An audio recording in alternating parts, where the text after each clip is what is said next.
Oi, tudo bem com vocês? Eu sou o Ferinho Andrade, isso aqui é outro Musicalize, isso aqui é outro reviewzinho, continuando com a levinha, que virou uma levona, de álbuns de 2017, porque, meu querido, vai se acostumando, porque até o final de 2018 vai ter álbum 2017, álbum 2018, 17, 2018, 18, 17, 18, 17, 18, 17, isso aí, porque hoje pra poder falar do quinto trabalho de inéditas do Slight Bells, Kid Khrushchev. Então, sem mais delongas, vamos para o review.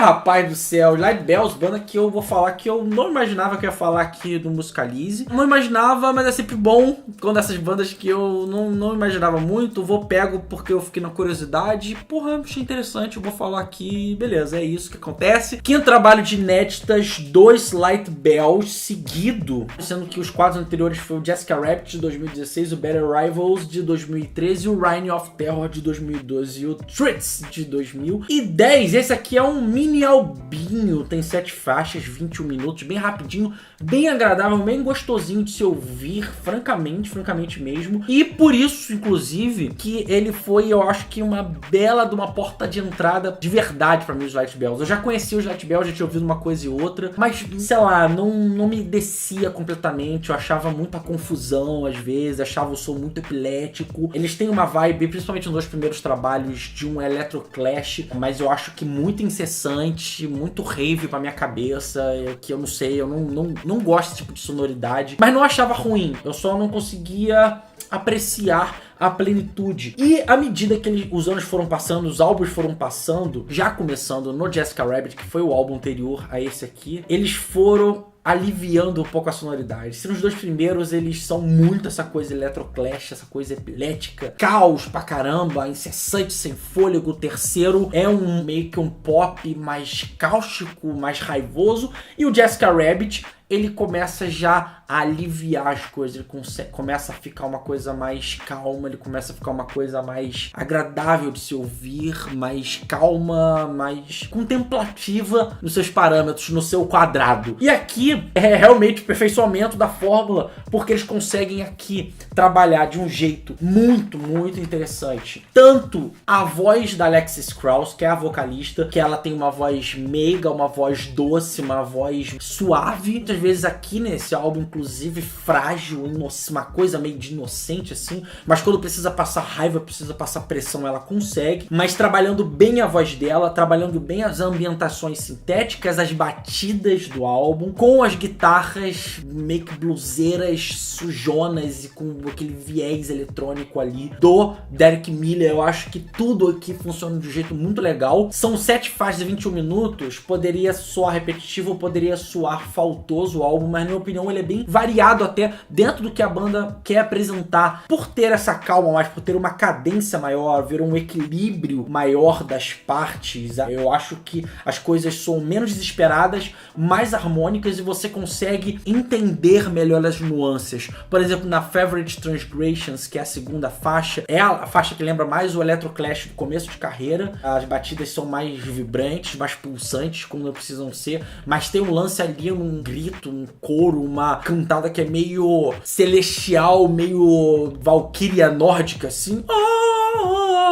E as minhas batidas depois, com mais a guitarra, riff de guitarra, tudo, que eu acho que tem uma malemolência, tem uma coisa que você consegue todos os elementos compreender bem e se sentir muito penetrado naquele som. Ele é um som não só afetuoso, é hipnotizante em alguns momentos. Ele consegue realmente te cativar de um jeito legal aqui nesse trabalho. Então eu consigo ver todos os elementos da carreira, e quando eles conseguem aqui se afastar mais dos truques, do habitual de truques que eles fazem, eles conseguem escrever canções pop mais diretas e desarmantes, bem do tipo que conseguem consolar você quando você tá em desamparo, porque essa é uma sensação que tem ao longo do álbum. Tematicamente, liricamente também, é um álbum que tem mais estofo, é um álbum que eu sinto mais presença, eu sinto mais vida, eu sinto um cuidado maior. Nos primeiros trabalhos, as letras, o encaixe que elas faziam, era justamente pra ser isso, ser mais uma coisa de textura do que propriamente uma coisa de pensar, era uma coisa mais de ação. Elas ali estavam pra encaixar qualquer rima que desse naquela naquela estrutura, naquela ambientação sonora que eles estavam fazendo. E o Kid Khrushchev, ele faz referência ao líder soviético pós o Stalin, olha que coisa doida, mas foda, que é o Nikita Khrushchev, e eles usam as crises, as tensões, eles usam os problemas políticos atuais para poder fazer uma analogia com problemas íntimos e conflitos pessoais, o que funciona de um jeito